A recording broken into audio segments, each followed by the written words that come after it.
Witajcie, poprzednio widzieliście u mnie najbardziej zaawansowany model gamingowego laptopa od Dream Machines, natomiast dzisiaj pójdziemy w drugą stronę i pokażę Wam model, który jest przystępny cenowo, natomiast będzie to bardziej laptop biurowo-multimedialny, na którym też da się pograć, ale co i jak zobaczycie w teście. Linki do cen w opisie filmu. Na wstępie zachęcam do zostawienia łapki w górę i zapraszam Was do oglądania. Zaczynamy! Oto najtańszy z laptopów Dream Machines, jakie miałem okazję testować. Jest dostępny na każdą kieszeń, gdyż cena bazowej wersji to niecałe 2700 zł na chwilę nagrywania recenzji. Oczywiście jak każdy laptop Dream Machines może zostać spersonalizowany, czyli na przykład możemy dołożyć pamięci RAM, większy czy drugi dysk lub dokupić dodatkowy rok gwarancji. Wszystkie opcje sprawdzicie w konfiguratorze. Laptop ma ekran o przekątnej 15,6 cala, czyli standardowy format. Rozdzielczość ekranu to Full HD, a odświeżanie 60 Hz. Matryca to WVA, więc połączenie technologii VA i IPS. Dzięki temu otrzymujemy niezłe kąty widzenia, kolory są przyzwoite, a jasność wystarczająca.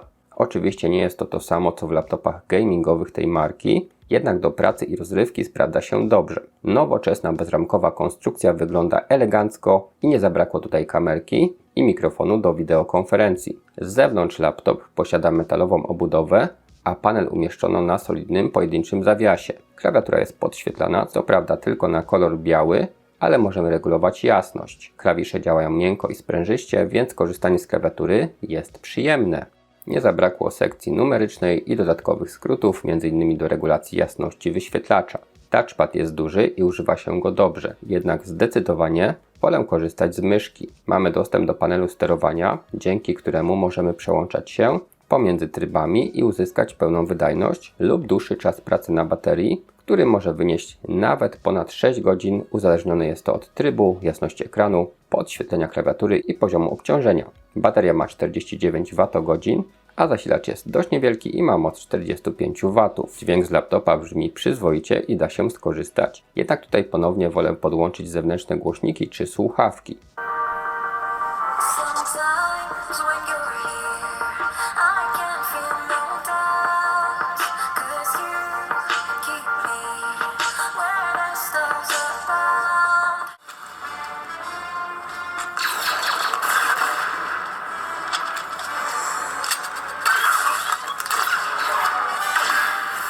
W tej cenie nie możemy oczekiwać dedykowanego układu graficznego, jednak na pokładzie znajdziemy dość mocny procesor Intel Core i7-1355U wyposażony w 10 rdzeni i 12 wątków. Do tego mamy 16 GB pamięci DDR4 o taktowaniu 3200 MHz, a dysk o pojemności 1 TB jest całkiem szybki. Wi-Fi 6 pozwala na swobodną komunikację, uzyskując przyzwoite prędkości transferów. Wszystkie gniazda znajdują się po bokach laptopa i jest ich całkiem sporo.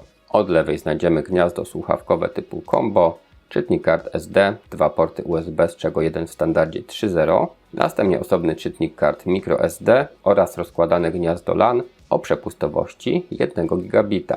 Na przeciwnej stronie gniazdo ładowarki, pełnowymiarowe gniazdo HDMI, USB 3.0 i USB typu C.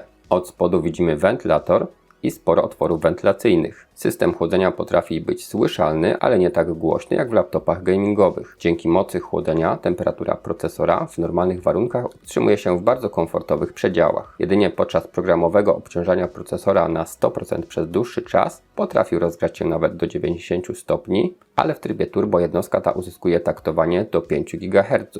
Pełną wydajność uzyskamy tylko i wyłącznie z podłączonym zasilaczem. Urządzenie świetnie sprawdza się do szeroko pojętej pracy. Poradzi sobie nawet z obróbką zdjęć i prostym montażem wideo. Można obejrzeć film czy przejrzeć internet lub podłączyć laptop pod większy monitor i wyświetlić prezentację. Powstaje pytanie, czy na tym laptopie da się grać. I tak, i nie. Brak dedykowanej karty graficznej sprawia, że wiele gier się nawet nie odpali, ale bez problemu pograłem w mniej wymagające graficznie gry, jak chociażby Dead Cells, płynne 60 klatek. Minecraft działał nieźle, chociaż zdarzały się przycięcia. Więc jeśli chcecie odpalić starsze czy mniej wymagające tytuły, to nie będzie problemu. Jednak jeśli znajdzie chęć pogrania w tytuły przeznaczone dla laptopów gamingowych, to też znajdzie się rozwiązanie. Możemy skorzystać z usługi typu Game Pass, gdzie da się zagrać w chmurze. Przetestowałem Forza Horizon 5 i Halo Infinite. Podzespoły sprzętu nie mają wtedy znaczenia, gdyż gra jest streamowana i liczy się stabilne łącze internetowe. I do grania należy mieć podłączonego pada, wtedy można zagrać w dowolny tytuł dostępny w bibliotece usługi. Ok, podsumowując, laptop jest solidnie wykonany, wydajność jest naprawdę niezła, jeśli chodzi o taką codzienną pracę, przeglądanie internetu, arkusze kalkulacyjne, czy rozrywkę typu oglądanie filmów, czy granie w prostsze gry. Ten model jest także wystarczająco mocny, na przykład do montażu filmów, czy obróbki zdjęć. Co prawda nie ma karty graficznej, ale procesor jest tutaj wydajny, pamięci też mamy dość dużo, a w razie czego w konfiguratorze możemy sobie ten laptop jeszcze spersonalizować. Jest także opcja na pogranie w bardziej wymagające gry, które potrzebują już karty graficzne, chociażby takie usługi jak Game Pass, gdzie płacimy abonament i mamy dostęp do wielu gier, które uruchamiane są zdalnie, więc wystarczy mieć dobry internet i można grać w co tam tylko chcemy.